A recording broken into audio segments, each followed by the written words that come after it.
Diverticular disease, also known as diverticulosis, is the presence of small sac-like outpouchings of the lining of the colon that balloon through the outer wall. These pockets are called diverticuli. Diverticulosis can be present without noticeable symptoms, but might be associated with constipation or diarrhea. This condition is very common as we age, but still affects young people. More than 65% of those 85 years of age and older have diverticular disease.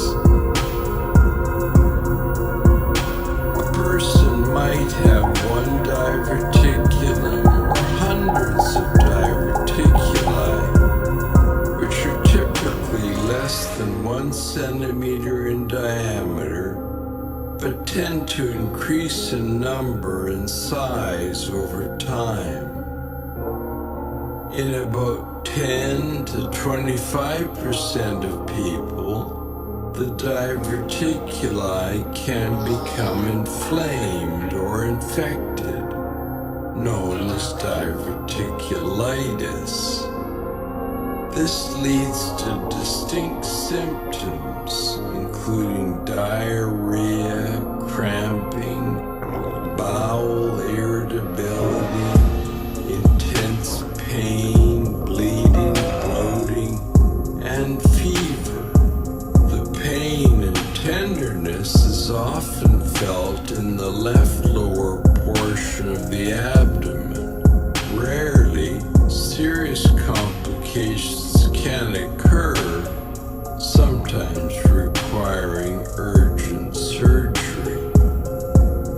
Researchers aren't sure what causes diverticular disease, but it does seem to be more common in those who don't consume enough fiber.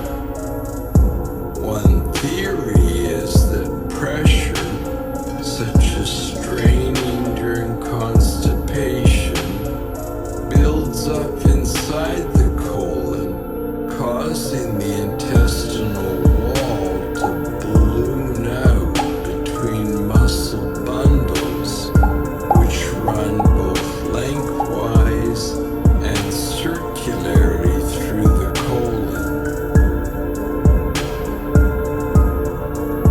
To diagnose diverticular disease, a physician will likely consider your symptoms and might use a colonoscopy to observe the shape and function of the colon.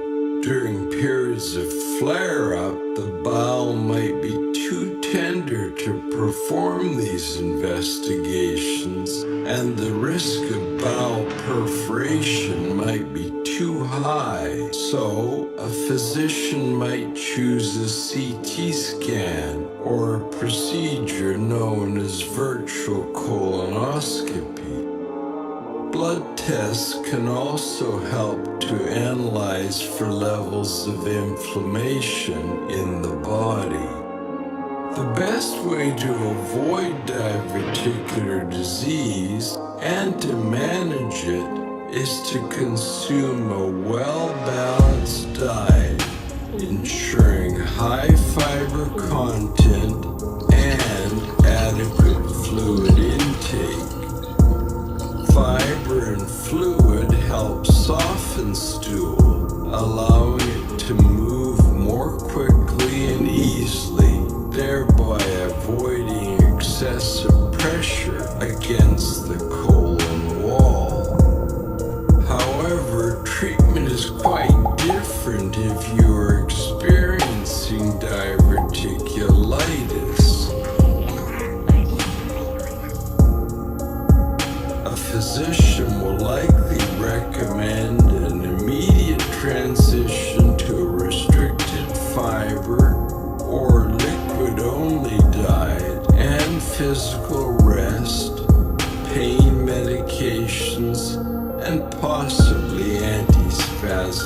antibiotics.